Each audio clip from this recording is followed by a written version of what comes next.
시편 2편 1절 어찌하여 열방이 분노하며 민족들이 허사를 경영하는고 세상의 군왕들이 나서며 관원들이 서로 꾀하여 여호와와 그 기름 받은 자를 대적하며 우리가 그 맨 것을 끊고 그 결박을 벗어버리자 하도다. 하늘에 계신 자가 웃으시며 주께서 저희를 웃으시리로다. 그때의 분을 바라며 진노하사 저희를 놀래어 이르시기를 내가 나의 왕을 내 거룩한 산 시온에 세웠다 하시리로다. 2장 1절로 6절까지 우선 소개했습니다. 교재 가지고 계신 교재 3468페이지 펴시면 유업에 대한 언약시 나옵니다.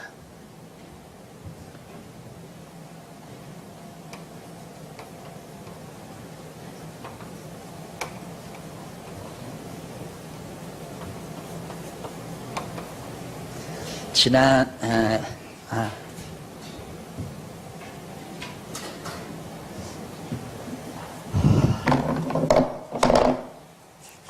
1편은 우리가 형통에 대한 언약시, 형통하게 될 것에 대한 언약을 해주신 시가 1편이고 2편은 유업, 하나님께서 택한 백성들에게 유업을 주시겠다는 언약시가 소개됩니다.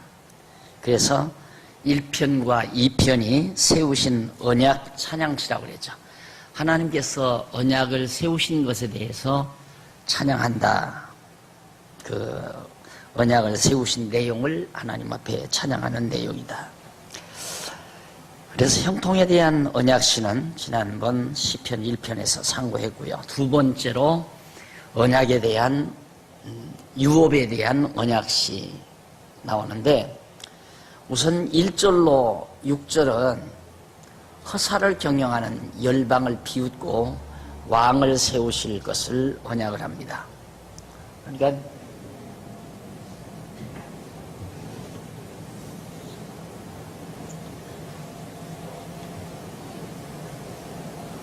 이 부근에 애굽도 있고, 그다음 블레셋도 있고, 에돔도 있고, 모압도 있고, 암몬도 있고, 그다음 아람도 있고, 아수르, 바벨론 뭐 등등 이렇게 많이죠. 두로, 시돈 이런 등등. 예루살렘이죠. 시온, 예루살렘. 근데 하나님께서 여기 이 땅을 유업으로 주신다고 하신 언약의 말씀에 대해서 찬양하는 내용입니다. 앞에 1장은 이스라엘 언약 자손들의 앞길이, 길이, 생애가 또 그들의 역사가 매우 형통하게 될 거다. 형통하게 해주실 것에 대한 언약이고, 그리고 이 땅을 기업으로 주어서 나라를 세우실 것에 대한 그런 유업에 대한 언약시가 2장에 나타납니다. 그래서 6장에는, 1절로 6절에는, 이제 봉독해드린 6절에는 이 모든 나라들, 애굽이나 블레셋, 에돔, 모압, 암몬, 두로와 시돈 등 아람, 이 모든 주변의 열방들이죠. 이방 열방들.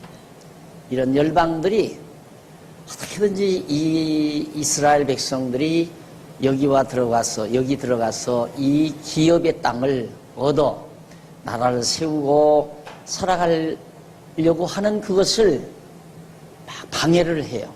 어떻게든지 못하게 방해를 하는데 그것이 다 허사다 그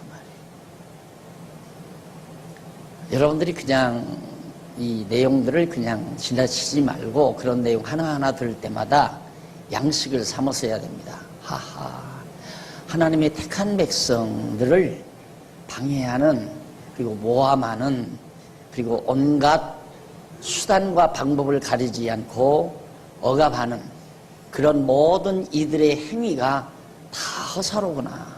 왜? 하나님이 이미 이 땅을 주어서 이스라엘의 백성들로 하여금 나라 세워 다스리게 해주실 것을 언약을 했는데 이 사람들이 반대하고 이 사람들이 방해한다고 해서 그게 가능하겠어요? 안 되는 거죠. 그래서 열방이 어찌하여 나오죠? 거기 첫 절에 2장 어찌하여 열방이 주변 나라 모든 열방이 분노하며 민족들이 허사를 헛된 일을 경영해요. 해봤더니 아무 필요 없는 일. 이스라엘 백성들 못 살게 굴고 방해를 한다고 해서 방해받는 것이 아니다 이 말이에요. 우리가 그걸 알면 내가 하나님의 택한 백성이다 그게 확실히 믿어졌다면 남이 내 장사하는 것을 방해하려고 하고 내 사업하려고 하는 걸 방해하려고 하고 내 가는 길을 어떻게든지 해하려고 한다 하더라도 도리어 그 사람이 불쌍하게 여겨지는 이유는 헛된 일 하니까 불쌍하잖아요. 그렇게 나를 모함하고 나를 죽이려고 하고 나를 망하게 하려고 한다고 해서 가능한 일이 아니거든요. 하나님이 이미 정해놓으시고 인도해 가시는 거예요. 그러니까 결국 인간 우리가 딱 이렇게 정리해놓고 보면 남을 해하고 남을 망하기를 원하고 남을 망하게 하려고 하고 하는 일들은 전부가 다 하나님을 대적하는 행위죠. 전부가 그거 아니에요? 남을 욕하고 남을 비방하고 남을 억울하게 만들고 이런 것들은 하나님을 배반하는 행위예요. 내가 죄를 이겨먹어야지 하는 것도 하나님을 배반하는 행위고 어떻게 자기 마음대로 이겨먹고 지고 할 수 있습니까? 하나님이 이미 정해놓은 걸. 참 깊죠. 이스라엘 백성들의 이 노래가 참 깊어요. 우리들의 노래는 대동강 부르는 노래. 깊이가 없잖아요. 우리들의 노래는 깊이가 없어요. 우리 보편적인 사람들. 근데 이스라엘 백성들의 노래는 아주 깊이가 있어요. 택한 백성들의 노래는. 어찌하여 열방이 분노하며 민족들이 허사를 경영하는가. 저 헛된 일을 왜 저렇게 경영하는 거. 세상의 군왕들이 나서며 관원들이 서로 꾀하여 여호와와 그 기름 부음 받은 자를 대적하며 우리가 그 맨 것을 끊고 그 결박을 벗어버리자 하도다. 그러니까 결국 여호와 하나님께서 이 일을 다 여기 유업이죠. 이 기업의 땅, 이 유업을 주시기로 다 언약을 다 해놓으시고 준비해 놓으셨는데 이런 여호와 하나님을 대적한다 이 말이에요. 기름 부음 받은 자 메시아죠. 왕이에요. 왕을 세울 때 기름 붓죠. 다윗이 왕이 될 때 기름 부음 받지 않았어요? 그러니까 왕, 이거 메시아에 대한 하나의 구약시대 왕은 메시아에 대한 하나의 모형입니다. 그러니까 되지도 않을 일을 한다 이 말입니다. 이 주변 왕들이, 주변 나라들이. 그러면서 이제 막 우리가 저들 이 이스라엘 백성들의 모든 영향권에서 우리가 벗어나자. 하나님께로부터 하나님을 배반하고 여호와를 배반하고 기름 부음 받은 자를 우리가 배반해서 그들의 영향권에서 우리가 다 벗어나자. 그렇게 자기들끼리 모여서 계획하고 막 모사를 꾸미고 난리를 칩니다. 다 헛된 일이라 이 말이죠.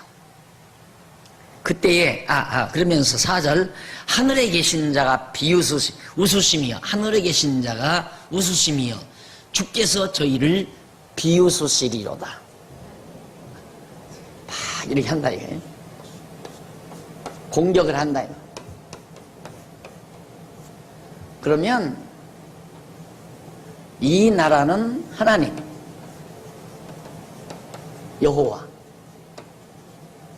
하나님께서 보호하시고 지켜주시고 또 안위하시는 그런 언약하신 그런 땅 아니에요. 그런데 이걸 열방들이 막 공격하고 망하게 하려고 하고 이럴 때 이 하늘에 계신 자 하나님이 웃으신다 이 말이에요. 비웃는다 그 말입니다. 아유 가짜는 것들.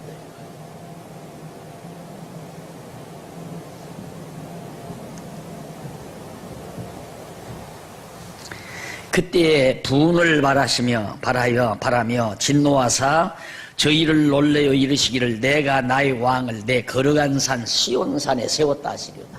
거룩한 산이 시온산, 예루살렘 시온산, 여기다가 하나님께서 왕 세웠다. 결국 하나님이 세웠다 하시리로다 라는 말은 과거 완료죠. 과거 완료인데 이미 이 찬송을 이 실은 다윗 시대에 불렀다고 그래요. 다윗 시대, 솔로몬 시대 이미 이루어진 때예요. 이 사실이 이루어진 때. 그러니까 이스라엘 백성들이 애굽에서 나와서 이 땅 들어가서 이 땅을 점령하고 그리고 나라를 세우려고 할 때 얼마나 블레셋, 에돔 이런 주변 나라 백성들이 막 모함하고 공격하고 방해하고 협박하고 얼마나 많이 했는지 모릅니다. 그래도 끝내는 하나님께서 다윗 왕을 시온 예루살렘에 세워서 당당하게 이스라엘 민족 국가를 유업으로 하나님이 허락하셨다. 그런 내용이 1절로 6절까지 나왔어요. 그 다음 7절로 9절은 아들에게 유업으로 준 열방을 통치케 하실 것을, 넘어가서 70페이지에 아들에게 유업으로 준 열방을 통치케 할 것을 언약합니다. 내가 영을 전하노라. 여호와께서 내게 이르시되 너는 내 아들이라. 오늘날 내가 너를 낳았도다. 내게 구하라. 내가 열방을 유업으로 주리니 네 소유가 땅 끝까지 이르리로다. 네가 철장으로 저희를 깨뜨리며 질그릇같이 부수리라 하시도다. 물론 다윗 왕 시대에 이 모든 주변 나라들, 블레셋 이겼잖아요. 이 모든 주변 나라들이 꼼짝을 못하고 전부 다윗 왕국에게 조공을 가지고 왔어요. 그래서 갑자기 다윗 왕국이 부자가 되지 않았습니까?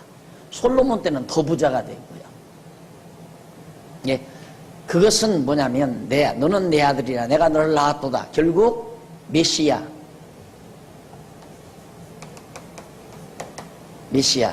즉 아브라함과 다윗의 자손으로 오실 예수 그리스도에 대한 언약이라고 볼 수 있죠. 바로 내 아들을 낳았도다. 그리고 모든 땅끝까지 다 다스리게 해주겠다. 8절 내게 구하라. 내가 열방을 유업으로 주리니 네 소유가 땅 끝까지 이르리로다.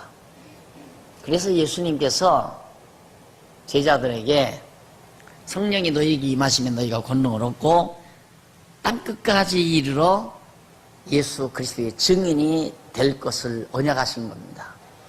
시편에 벌써 이렇게 언약을 했기 때문에.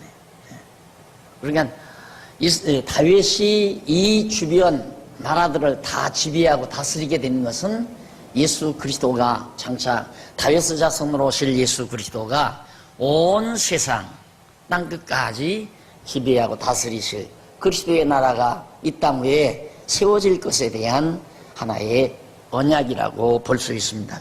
그 언약시죠. 그래서 여기서 네가라는 말은 우선은 1차적으로는 다윗을 말한 거고, 다윗, 이스라엘 왕 다윗.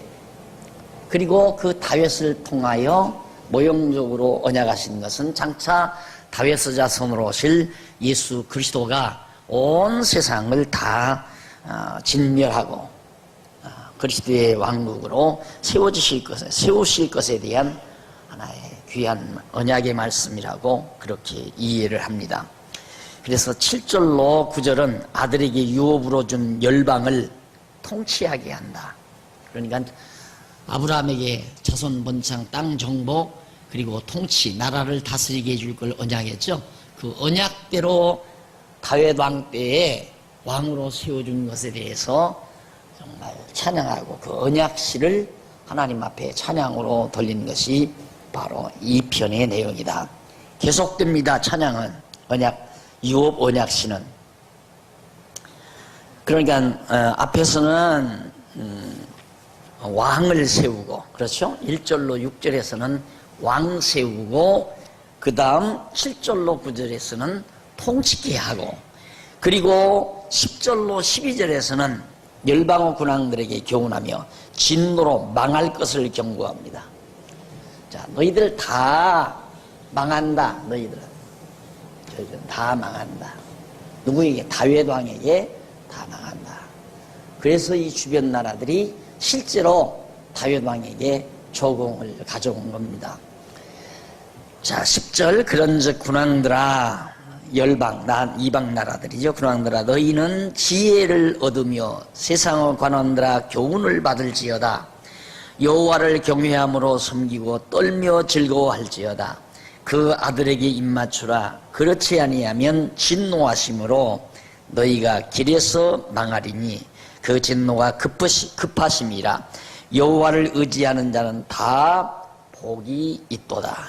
자, 결국 다윗에게 와서 항복하고 조공을 가져오는 나라들은 그대로 살고 있어요. 놓아두지 않아요. 예, 다윗 왕을 잘 섬겨라. 그러면 산다. 그러나 만약에 그렇지 아니하면 다 망한다. 그래서 그 열방 모든 나라들이 다윗 왕을 섬긴 것처럼 장차 예수 그리스도, 만왕의 왕으로 오신 예수 그리스도를 온 세상이 다 그리스도 앞에 복종하고 경배할 것을 내다보는 그런 시라고 볼 수 있습니다. 그래서 12절까지 2장 1절로 12절까지가 유업에 대한 언약시다. 땅 주고 왕을 세워가지고 다스리게 하고 모든 이방 열방들을 다 복종케 한다라는 것을 언약하신 하나님의 언약시가 그대로 다윗 왕 당시에 이루어졌죠. 그 이루어진 것은 장차 다윗 자손으로 오실 예수 그리스도가 온 세상을 통치하실 것에 대한 하나의 모형적 사건이었다라고 그렇게 이해를 하시면 완벽한 이해가 되겠습니다. 자, 그러면 우리가 잠깐 정리하고 넘어가십시다. 73페이지 바로 첫 번째 단원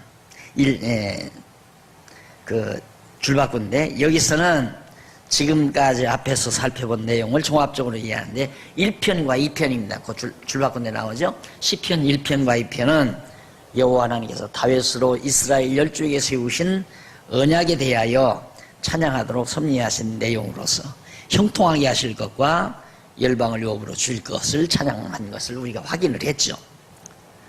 이와 같은 언약에 대한 찬양시는 일찍이 여호와 하나님께서 선지자 나단을 통하여 다윗에게 그 이름을 존귀케 하시고 나라를 평안케 하시며 그의 왕위를 영원히 경복케 하실 것을 언약해 주셨습니다. 사무엘하 7장 8절로 17절. 그리고 더 나아가서는 하나님 여호와께서 인류의 시조 아담을 비롯해 이스라엘 열조와 모세와 다윗 등에게 세워주신 언약 섭리를 그 근거로 하고 있는 것입니다. 그러니까 그런적으로는 아담에게 생육하고 번성하고 그리고 땅을 정복하고 다스리라 하는 그 언약을 근거해서 아브라함에게, 이스라엘 열조에게 언약하시고 그리고 모세를 통해서 언약하시고 다윗을 통하여 언약하신 그 언약 섭리를 근거로 해서 나단 선지를 통하여 다윗에게 언약한 말씀이 그대로 이루어진 것, 그런 언약의 말씀을 노래한 것이다 하는 얘기입니다. 그리고 그 다음 줄바꾼데 보면 여호와 하나님께서 다윗으로 언약에 대하여 찬양하도록 섭리하시는 것은 여러 언약들을 세워주시는 섭리를 통하여 계시하신 여호와의 신실성, 언약대로 거짓없이 이루어주시는 그 신실성을 다윗으로 찬양케 하시려는 계시 섭리가 바로 그 시편 1편과 2편에 담겨져 있다. 그리고 이스라엘 열조에게 세우신 여호와의 언약은 장차 메시아를 보내주실 여호와의 언약에 대한 예표로서의 모형과 그림자다. 16장, 마태복음 16장 21절이죠. 따라서 여호와의 신실성에 대한 다윗의 찬양 내용은 장차 언약대로 오실 메시아에 대한 예언적인 성격을 띠는 여호와의 언약 계시다. 결국 궁극적으로는 메시아 보내실 것에 대한 언약시가 바로 시편 1편과 2편 내용이다. 자, 이렇게 해서 이제 열조에게 세우신 언약을 찬양케 하고, 이어서 제일 끝에 보세요.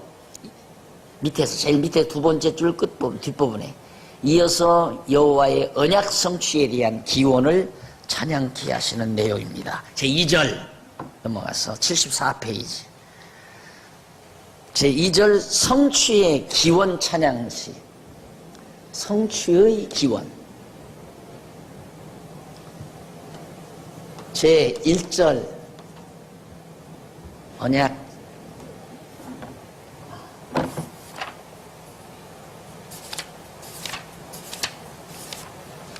세우신 언약 찬양시.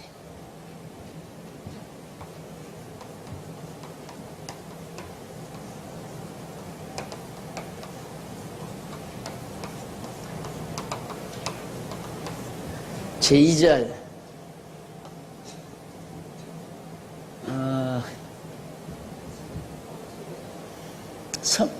성취의 기원 찬양시.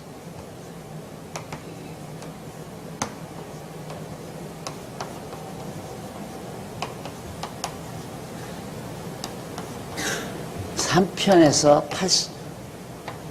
89편까지. 맞죠? 89편. 내가 왜 이걸 쓰느냐면, 여러분들이 이걸 알아야 시편을 아는 겁니다. 시편 전체를. 물론 이걸 아는 것은 시편 2편을 아는 거고요. 시편 전체를 아는 것은 지금 이 흐름을 아셔야 돼요. 그러니까 하나님이 언약하셨기 때문에 하나님 언약대로 이루어 달라고 기원하는 찬양시다 이 말이에요. 그러니까 다 찬양이에요. 하나님 앞에는 찬양 아닌 게 없어요.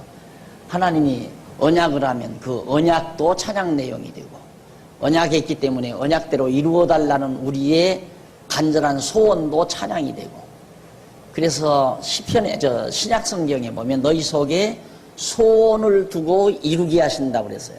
너희에게 소원을 둔다. 소원을 둔다는 말은 소원을 가지게 한다 그 말이거든요. 그럼 어떤 방법으로 소원을 가지게 하는가? 하나님이 언약을 하셨기 때문에 그 언약이 이루어지기를 바라는 소원을 가지게 돼요. 그 언약대로 됐으면 좋겠다라고 하는 소원이, 그 소원을 기도하는 것이, 소원이 이루어지기를 바라는 것이 기원이에요. 기원한다. 이렇게 되기를 기원합니다 하는 건 그렇게 빌어서 되기를 원한다 이 말이죠.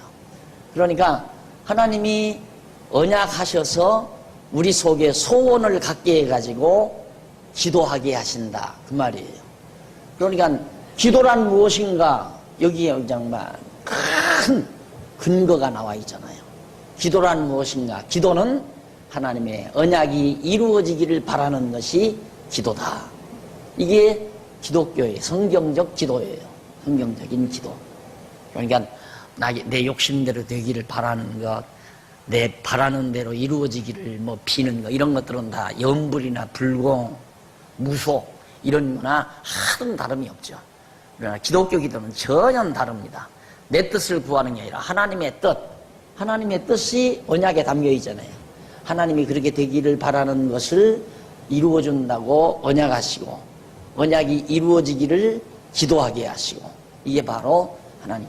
그러니까 찬송도 결국은 하나님이 하게 하는 거예요. 하나님께서 언약하지 아니하시면 이루어지기를 바라는 마음도 내게 안 생기고, 바라는 소원이 없으면 기도도 안 할 것이고, 그렇게 기도도 안 하면 찬양이 안 되는 거죠. 기도가 찬양인데, 그래서 우리는 기도와 찬양이 완전히 별개의 것이 이렇게 나누어지는 걸로 알지만은 아니에요. 그냥 기도하는 그 내용이 하나님께 대한 찬양이에요, 결국은. 또 이루어지면 이루어졌다고 또 찬양하고, 아직 안 이루어지면 이루어 달라고 찬양하고, 이루어 주신다고 언약하면 언약했다고 찬양하고, 만사가 다 하나님께 대한 찬양이죠. 그것이 시편이에요. 그래서 진짜 우리들 하나님의 택한 백성들의 노래, 찬양은 여호와 하나님과 관계없이는 안 됩니다. 그러니까 자연을 노래하는 건 세상 문학인들, 하나님을 모르는 세속적인 문인들이 하는 일이에요. 문인들은 어떤 인간을 노래해요. 어떤 시인이 노래를 했는데 송혜교를 그렇게 노래를 했더라고요. 송혜교가 그렇게 이쁘다고 송혜교를 노래해야 돼. 그건 세속적인 그 시인이죠. 그러나 그리스도 안에서의 택한 백성으로 신은 여호와 하나님에 대한 언약과 기도와 성취에 대한 찬양, 이런 것들이 모두가 담겨 있는 거예요. 하나님의 섭리가 담겨 있는 내용이 우리들의 시가 되어져야 된다. 그래서 항상 우리 속에는 이런 노래가 담겨져 있어야 돼요. 노래가 담겨져, 찬양이 마음속에 있다는 얘기거든요. 우리 중심 속에 항상 언약에 대한 찬양, 성취가 언약대로 이루어지기를 바라는 기도에 대한 찬양, 또 언약대로 이루어진 것에 대한 찬양, 온통 우리 마음속에는 그 찬양이 가득 채워져 있어야 진짜 하나님 나라의 삶을 맛볼 수가 있죠. 천국생활 하는데 천국생활이라는 게 다른 거 아니에요. 찬양하며 사는 것, 기도하며 사는 것, 감사하며 사는 것, 그게 바로 천국생활이죠. 자, 그러면 우선 첫 번째로 성취의 기원을, 언약대로 이루어지기를 기원하는 찬양식 가운데 첫 번째는 대적의 멸망.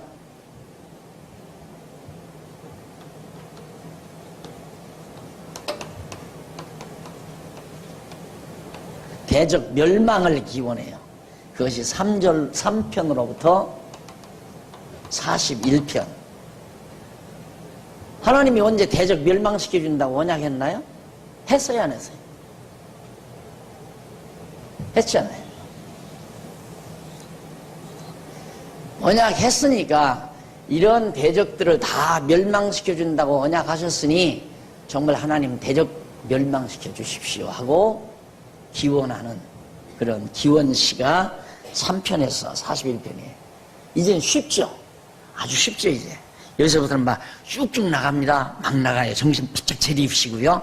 3편서 9편, 우선 저기 75페이지 제일 위에 끝부분에 보시면 3편서 9편은 대적에 의해 욕보임을 당할 때의 기원을 노래하는 내용입니다.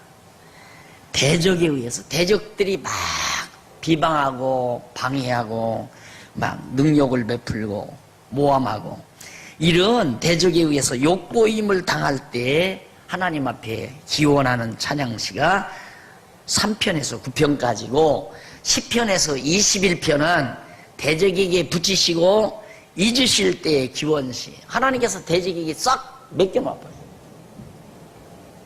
이스라엘 백성들을 대적에게 딱 맡겨놓고 못 본 척 하실 그때 하나님 왜 나를 잊으십니까? 나를 이대로 왜 가만 놔두십니까? 하고 하나님 앞에 간구하는 기원시가 바로 그 뒤에 21편까지. 그 다음에 22편에서 37편까지는 대적의 손에 버리실 때 잊기만 하는 게 아니라 대적의 손에다가 맡겨버려요. 욥을 사단에 맡기듯이. 그럴 때에 하나님 앞에 기원하는 찬양시. 그 다음 38편서 41편은 대적을 통하여 징계하실 때의 기원 노래시. 대적을 통해서 징계. 저는 대적을 통해서 하나님의 택한 백성들을 막 징계를 해요. 그러니까 사단을 통해서 욥을 망하게 하듯이 그럴 때에 하나님 앞에 기도하는 시. 이제 짐작이 가죠. 이것이 바로 장차 만왕의 왕이신 그리스도를 이방 대적들에게 로마 군병들의 손에 넘기워서 십자가에 못 박아 죽게 만드시고 고난을 당하게 만드시고 그리고 마지막에 최후의 부활해서 승리케 하실 하나님의 섭리에 대한 하나의 모형적 사건임을 우리가 알 수 있습니다. 자, 그래서 그 뒤 이제 우선 3편에서부터 9편까지 한쪽 가로 1번 욕보일 때의 기원시 나와요. 이방 대적에 의해서 욕보임을 당할 때 그때 하나님 앞에 기원하는 시가 9편까지 나오는데 3편서 7편은 먼저 3편서 7편은 다윗이 대적의 멸망에 대한 간구를 노래하고 그 다음 8절로 9편은 다윗이 찬송에 대한 서원과 대적 멸망에 대한 간구를 노래하는 내용입니다. 결국 대적 망하게 달라라고 기도하는 시죠. 자, 그 가운데서 이제 3편으로 7편은 간구시요. 양쪽 가로 1번 나오죠? 76페이지. 3편에서 7편까지는 하나님 앞에 간구시인데 3편 1절로 8절 보십시다. 77페이지. 여호와께서 많은 대적들을 치시고 구원하실 것을 간구합니다. 하나님, 이 대적들을 다 쳐서 멸망하시고 멸망시키시고 나를 구원해 주십시오. 대적 멸망시죠? 간단히 읽음. 이것이 다윗이 그 아들 압살롬을 피할 때의 지연시입니다. 3편이 다윗이 이제 왕위에 올랐잖아요. 왕위에 올라섰는데 다윗의 아들 압살롬이 중간에 아버지를 데려가고 아버지를 내쫓고 자기가 왕궁에 들어가서 왕이 되려고 군대들을 동원하고 막 쳐들어왔어요. 그러니 아버지로서는 참 따분하죠. 자기가 칼을 들어서 아들을 죽일 수도 없고, 그러니까 아버지가 양보하고 왕궁을 떠나요. 이것이 아브라함의 전법입니다. 근데 이건 전략이 아니에요. 지혜지. 전략이 아니고 지혜예요. 이 아브라함과 로시드 종들이 서로 풀밭 때문에, 양들을 먹이는 목장 때문에, 풀밭 때문에 싸움이 날마다 벌어진단 말입니다. 아침에 일어나면 목동들이 양떼들을 이끌고 이제 양을 먹이러 풀밭으로 나가면 좋은 풀밭에 가서 풀을 뜯기려고 목동들끼리 서로 삼촌과 조카 사이에 목동들이 싸운다 이 말입니다. 그러니까 나이도 먹은 아브라함이 이건 아니다, 이래서는 안 되겠다 해가지고 롯을 불러들여서 롯아, 너 이렇게 우리끼리 이렇게 싸우는 건 안 된다. 싸우지 말고 살기 위해서는 우리 나누자. 그러니까 네가 요단 동편 땅으로 가면 나는 서편 땅으로 가고, 네가 서쪽으로 가면 내가 동쪽으로 가마. 아브라함이 아야 선택권을 롯에게 줘버려요. 그러니까 롯이 풀밭이 좋은 요단 서편 땅을 택했어요. 그리고는 아브라함은 산악지, 풀밭이 별로 안 좋은 가나안 땅을 택했고요. 그런데 좋은 땅 택한 롯은 소돔 고모라 성 망할 때 다 망해버렸고, 나쁜 땅을 택한 아브라함은 결국 하나님께서 언약한 땅을 차지하고 후대의 그 자손들이 그 땅에서 나라를 이루어 살게 되죠. 무슨 말이냐면 아까도 말했지만 하나님의 언약대로 된다고 말이에요. 그러니까 아무리, 그래서 그리스도 안에서는, 하나님 안에서는 양보라는 게 없어요. 형통하게 되는 거지. 내가 양보했다. 양보라면 내가 저걸 가져야 되는데 내가 저걸 안 갖고 내가 너에게 주었다. 그게 양보 아니에요. 그게 아니에요. 아브라함 것은 요단 서편 땅 가나안 땅이지 요단 동편 땅이 아니라 말입니다. 그러니까 결국 아브라함은 형통하게 될 걸 알고 하나님이 언약했으니까 어차피 요단 동편 땅은 요단 서편 땅은 하나님이 나의 이 땅이죠. 이 땅은 하나님이 나에게 준 거다. 요단강 동편 땅은 이건 풀밭이 참 좋은데 이건 하나님께서 자기에게 약속한 땅이 아니니까 결국 롯이 차지하고 갔다가 망해버리고 말고. 다윗도 마찬가지예요. 다윗도 분명히 하나님께서 다윗 왕국을 세워서 그 왕가가 영원하고 경고케되리라고 언약까지 했는데 난데없이 갑자기 압살롬이라는 아들놈이 왕권을 침해하고 아버지를 내쫓고 지가 왕이 되려고 그러니까 아버지는 살며시 피한 거예요. 예, 어차피 형통하게 될 거. 구태여 자기가 칼을 들어 죽일 필요 뭐 있습니까? 그게 피했는데 압살롬이 전쟁을 하다가 결국 머리가 나무에 걸리자마자 군대들이 목을 잘라 죽여버리고 말하잖아요. 그때 다윗이 압살롬의 죽음에 대해서 얼마나 슬피 울었는지 모릅니다. 그러니까 하나님의 사람들은 남이 강한 힘 앞에 굴종이 돼가지고 굴종을 하면 비참하고 서글프고 억울하지만 하나님의 사람들은 굴종이라는 게 없어요. 남 보기에 지는 것 같아도 지는 게 아니에요. 그 굴종으로 지는 게 아니에요. 형통하게 될 것을 믿는 당돌함 속에서 그냥 견뎌나가는 거죠. 남들이 보면 강한 힘이 이기는 것 같지만 이기는 게 아니에요. 결국 하나님의 뜻대로 되어진다. 그래서 다윗이 압살롬의 도전을 받으면서 많은 대적들이, 근데 압살롬만을 말하는 게 아니라 압살롬을 앞세워서 막 압살롬과 무리지어가지고 그놈들이 이제 권력 잡으려고 밀고 들어온다 이 말이에요. 그러니까 그 대적들을 하나님이 치시고 구원하신다. 하나님은 분명히 그렇게 왜 대적을, 자기를 대적하는 자를 멸망시킨다는 사실을 다윗이 알고 있었기 때문에. 그러니까 절대 우리 성도 사이에도 다 택한 백성 아니에요? 우리가 지금 여기가 다 택한 백성이다 하면 A라는 사람이 B라는 사람을 대적할 필요도 없고 B라는 사람이 A라는 사람을 대적할 필요도 없어요. 대적하면 대적하는 사람이 불쌍한 사람이죠. 그러니까 남을 짓누르고 이겨먹으려고 하는 것은 더구나 그리스도 안에서 그건 있을 수가 없는 거죠. 미련해서 그래요. 지혜로우면, 그리스도 안에서는 지혜로우면 그냥 참는 거죠. 도리어 도전하는 사람이 측은하고 불쌍하고 가련하게 보이고. 왜? 반드시 하나님의 택한 백성은 형통하게 돼 있으니까.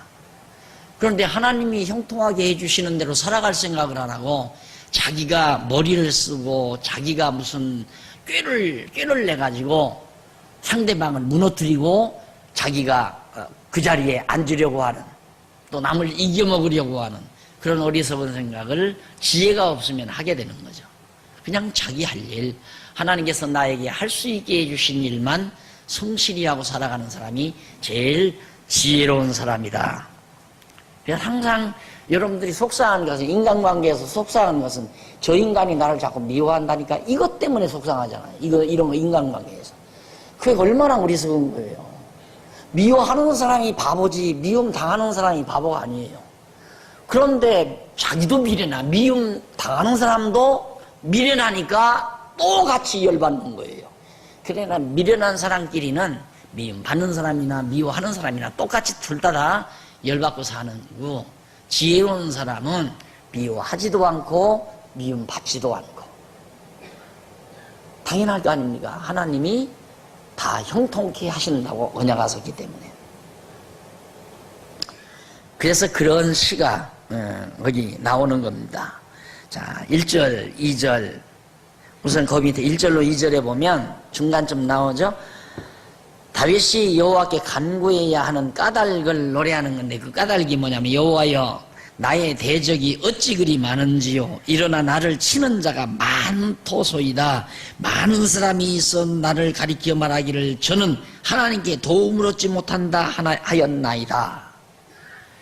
다윗을 죽이려고 하는 사람이 너무너무 많습니다 이 말이에요. 그래서 내가 하나님께 기도합니다. 여호와여 주는 나의 방패시요 나의 영광이시요 나의 머리를 드시는 자시니이다. 내가 나의 목소리로 여호와께 부르짖으니 그 성산에서 응답하시는도다. 하나님께 내가 기도하면 하나님은 나의 들을 겁니다. 내가 누워 자고 깨었으니 여호와께서 나를 붙드심이로다. 천만인이 나를 둘러치려 하여도 나는 두려워하지 아니하리이다. 여호와여 일어나소서. 나의 하나님이여 나를 구원하소서. 주께서 나의 모든 원수의 뺨을 치시며 악인의 일을 꺾으셨나이다. 구원은 하나님께 있사오니 주의 복을 주의 백성에게 내리소서. 셀라. 이 셀라라는 말은 시적인 어조사입니다. 그렇게 이해하시면 됩니다. 자, 이래서 1절로 8절 대적을 치시고 구원하실 걸 간구하는 내용이었고요. 넘어가서 4편 1절로 8절은 여호와의 응답하심을 바라며 평안을 주실 것을 간구합니다.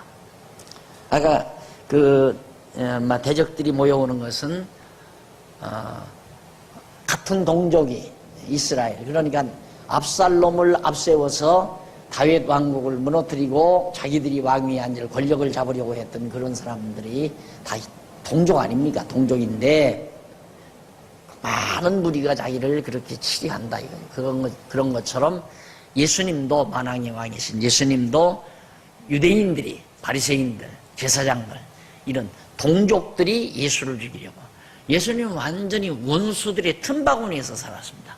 마지막 십자가에 못 박혀 죽으실 때는 12 제자들까지도 다 도망쳐버렸네요. 완전히 대적들만 있는 때였습니다. 그리고 몰래 숨어있는 마리아와 막달라 마리아 이런 사람들만 몰래 숨어서 예수님의 동정을 살폈던 거고요. 나머지는 전부 다 대적들이었어요. 예수님이 다시 부활하자 비겁하게 그때야 우여우여 모여드는 거죠. 그래서 여러분, 인간에게서 어떤 신실성을 찾으려고 해서는 인간은 사태에 따라서 돌변합니다. 사태, 자기 이권에 따라서 이쪽에 서고 저쪽에 서고, 그러니까 하나님의 뜻에 따라서 죽어도 이쪽에 선다라고 하는 건 그건 하나님이 지켜주지 않으면 어려운 거예요. 하나님이 지켜줘야 이건 하나님의 뜻이다라고 확신이 올 때 그건 목숨 내대고 그 자리에 서 있는 거죠. 근데 베드로도 그렇게 죽어도 주를 따르겠습니다 난리 치더니만 예수님이 십자가 못 박혀 죽게 되니까 도망쳐 버리잖아요. 그랬다가 나중에 보혜사 성령이 와서 그가 정말 하나님의 아들 그리스도인 것을 확실히 믿은 다음에는 목숨 내걸고 베드로가 살잖아요. 그러니까 그렇게 우리가 정말 믿음의 신조를 지켜나가는 것도 성령의 능력과 깨달음에 의해서 되지는 거지. 인간의 의지는, 인간적인 것은 자기 이권에 따라서 왔다 갔다 하는 존재다. 그러면서 너희는 4절 평안을 주실 걸 간구하는데, 이것은 다윗이 영장으로 현악에 맞춘 노래라고 그랬습니다. 영장이란 말은 요즘으로 말하면 성가, 지도자, 지휘자, 찬양 지휘자를 말하는 거고요. 그 다음 현악은 따라 현악에 맞춰 노래했는데 줄로 되어진 그런 현악, 악기를 뜻하는 거죠. 그 다음 이제 쭉 다 읽기 시작하면 한이 없는데,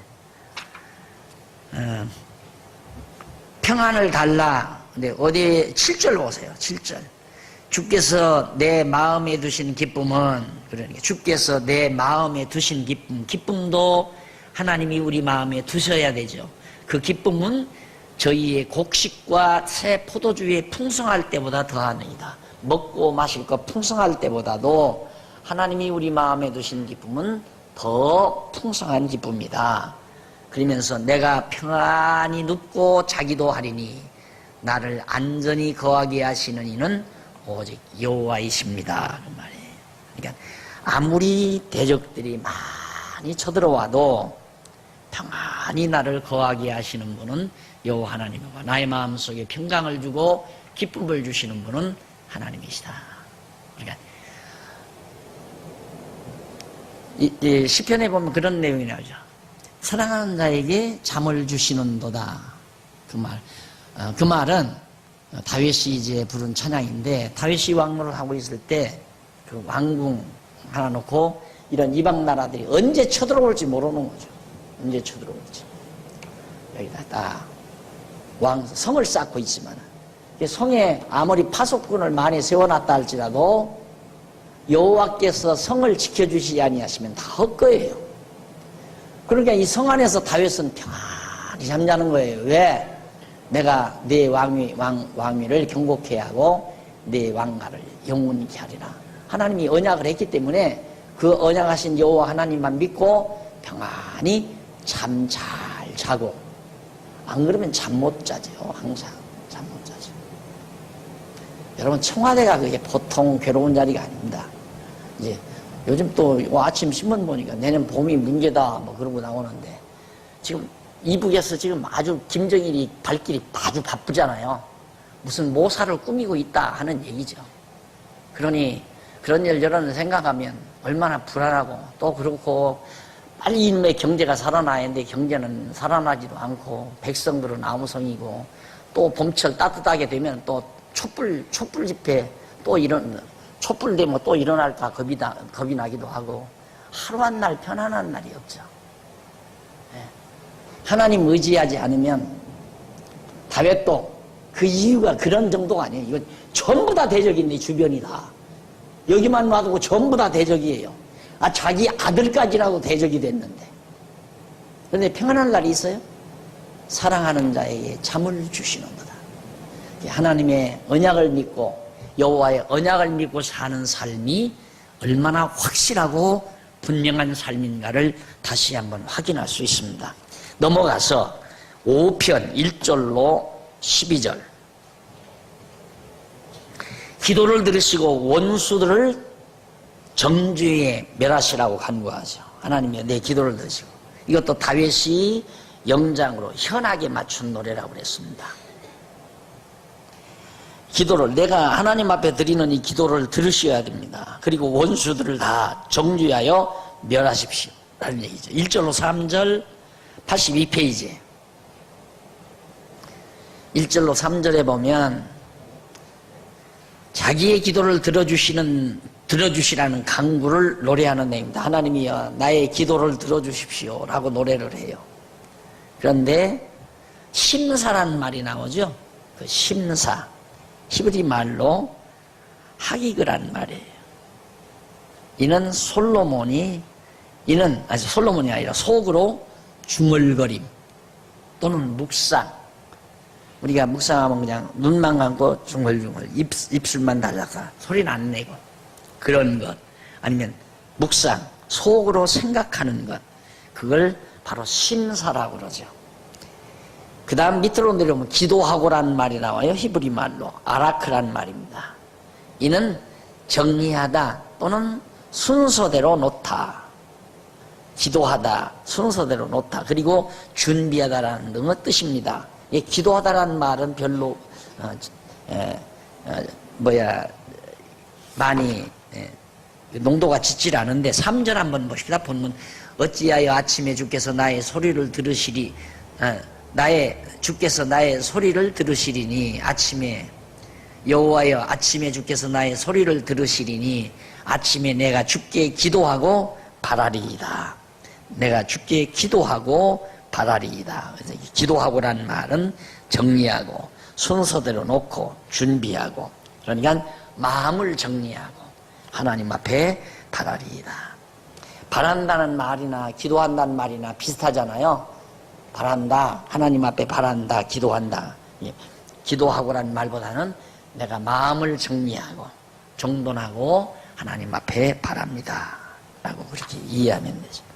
4절로 7절 밑에 네 번째 줄, 악한 자를 싫어하시는 여호와를 경배하겠다는 서원. 악한 자, 이게 다 악한 자들이죠. 이방인들, 이게 다 악한 자. 다윗을 대적하는, 하나님의 택한 백성을 대적하는 이방 나라들을 다 하나님께서 멸하실 것을, 싫어하실 것, 그런 악한 자를 싫어하실 것을 여러 가지로 표현하죠. 악한 자는 오만한 자, 거짓말하는 자, 행악자 등등으로 표현하죠. 그 다음 이쪽 넘어와서 83페이지 8절로 10절 중간쯤 좀 못 미쳐서, 다윗이 여호와께 자기는 인도해 주시고 대적은 쫓아내시라는 강구를, 어떻게 보면 이기주의 같죠. 근데 우리들이 생각하는 그런 이기주의에서 그런 게 아니에요. 이게 하나님께서 이미 다윗에게는 기업을 주시기로 언약을 했고, 이들은 망하기로 하나님께서 이 언약시에서 다 말씀했잖아요. 언약했잖아요. 그러니까 그 언약대로 하나님이 이루시옵소서. 그러니까 이루어달라 이거예요. 성취해달라. 언약대로, 이 언약대로 이루어달라. 그 언약이 뭐냐? 나는 보호하시고 대적은 멸망시키십시오. 그 언약을 그렇게 하셨으니까 언약을 근거로 그러는 거지. 다윗도 뭐 자기한테 자기 미워하는 사람 망하라고 그러고 나는 흥하게 해달라고 기도하던데 뭐 이렇게 생각을 하고, 우리 성도들끼리 하나님 저 인간은 그냥 우리 교회에서 나가버리게 해주십시오. 나만 이 교회에 남게 해주시고, 그렇게 기도한다고 너무 잘못된 거죠. 그렇게 언약된 건 없잖아요, 우리에게. 다윗이 그렇게 기도하는 건 하나님의 언약에 근거한 것이다. 이런 건 가능하죠. 예를 들어서 하나님을 믿지 아니하는 세속에 속한 자들이 나를 방해하고 나를 미워하고 증오하고 그런다면 그건 그들이 언젠가는 망하고 나는 하나님의 보호받는다는 틀림없는 거고, 또 같은 그리스도 안에서 사는 우리들이 할지라도 아직 지혜롭지 못해서 같은 성도를 미워하고 증오한다면 그 사람이 불쌍한 사람이에요. 그 사람은 벌써 미워하고 증오하는 동안 열받아서 그 열받는 그 자체가 벌써 징계를 받고 있는 거예요. 사람이 머리가 열을 받으면요, 과부하라고 그러죠. 과부하. 차량도 여러분 차를 운전하다 보면 과부하가 걸려서 쫙 바늘이 돌아갑니다. 빨간 대로. 그런데도 그냥 악셀에다 밟다가는 펑 터져버리고 불나버리고 말아요. 머리 열받는 것은 과부하예요. 여기에서 머리가 열받으면, 그러니까 병 어디 아프다면 벌써 뭐 이마부터 둘러보잖아요. 열이 있나 없나. 열이 있으면 오장육부에 지금 제기능 발휘를 하는데 장애가 된다는 얘기예요. 벌 받는 거예요. 남 미워하고 사는 사람, 그리고 남 시기하고 사는 사람, 남을 막 증오하고 사는 사람, 스스로 지금 벌을 받는 거예요. 그러니까 그런다고 해서 저 사람 나 미워하니까 저 사람 망하게 안 망해요. 하나님의 택한 백성은 미숙에서 아직 미련해서 남 미워하고 증오하고 살아도 하나님이 보호는 하죠. 그러나 미워하고 증오하는 그걸로 인해서 열받는 것 자체가 벌써 하나님의 징계를 받는다고 생각해도 돼요. 어리석으니까 그렇게 하죠. 지혜로우면 미워할 것도 없고 남이 미워한다고 해서 열받을 것도 없고, 아이고 어리석은 거. 근데 우리 인간이 얼마나 얄팍하냐면 철딱선이 없는 애기가 다른 사람은 좋아하는데 나를 미워하면 열나잖아요. 저거 봐라. 속이 좀 기분이 나빠요. 철딱선이 없는 애기가 날 좋아하고 다른 사람은 안 좋아하면 또 그게 신바람이 나고, 그렇게 얄팍한 게 우리 인간이에요. 네, 우리가 하나님 앞에 살면서 마음을 정리하고 산다는 게 매우 중요합니다. 내가 흔들리지 말아야지. 나는 하나님의 택한 백성이니까 어떤 경우도 내 마음에 요동이 되지 말아야지. 이렇게 마음을 정리하고 사는 거. 마음 변하면요, 마음이 변하면 옛 어른들이, 나는 그때는 그 말이 무슨 소리인지 몰랐어요. 할머니가 그러더라고요. 저 사람 마음 변했구만 죽을라나 봐 그러더라고요. 마음 변하면 죽는다고 그러더라고요. 근데 그 말이 우리 할머니가 무식하니까 했거든. 옛날 양반이니까 글도 잘 모르시고. 그런데도 마음 변했다고 그러면서 저 사람 마음 변한 걸 보니까, 요즘 아마 마음 변한 걸 보니까 죽을란가 보라고. 어른들이 자주 그런 말 많이 하더라고요. 그런데 깨닫고 나니까 그 말이 맞는 얘기예요. 사람이 마음을 정하지 못하고 사는 것은 벌써 온 오장육부의 제기능을 제대로 발휘할 수가 없어요. 그래서 평온이라고 그러죠. 평온한 마음이 평온해야 오장육부의 각 기능이 제대로 잘 발휘하게 되지는 겁니다. 한의원에 가면 맥을 보죠. 이렇게 맥을 보면 오장육부의 그 기능을 맥을 통해서 안대요. 맥을 통해서 아는데, 어떻게 해서 아느냐면, 위가 약하면, 예를 들어서 신장이 강하면 뭐 폐장이 약해지고, 폐장이 강하면 신장이 약해지고, 위장이 약하면 뭐 간장이 어떻게 되고, 이렇게 업다운이 되는 거예요. 그러니까 이렇게 업다운이 되지 말고 평균해야죠. 심장이나 간장이나 위장이나 소장이나 대장, 이런 장기들이 다 평평하게 올라갔다 내려갔다 하지 말고. 그런데 이 맥 속에 그게 나타난대요. 맥 속에. 예, 맥이 오장육부가 다 골고루 뛰면 건강한 사람이고, 올라갔다 내려갔다 하면 건강치 못한 사람이고, 당신은 간이 나쁩니다. 그냥 찾아내요. 이거 맥치고. 당신은 위장이 좀 약하네요.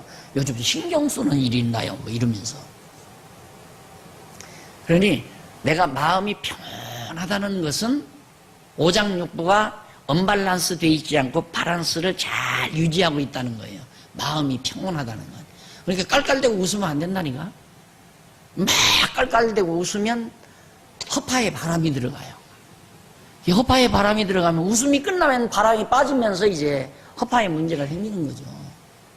그러니까 이게 평온한 거, 마음이 평온하고 따뜻하고 늘 기쁨, 마음에 그 기분이 상쾌한 것, 이런 상태가 가장 인간에게는 좋은 것이다. 그래서 아까도 다윗이 말하기를 평안함을 나에게 기쁨과 평안함을 나에게 주신다. 그 다음에 이제 넘어가서 6편에 보면 1절로 10절까지 여호와께 고난 중에서 구원을 간구하며 응답을 소망하는 내용이 바로 6편에 나타납니다. 차 한 잔 드시고 계속 하십시다.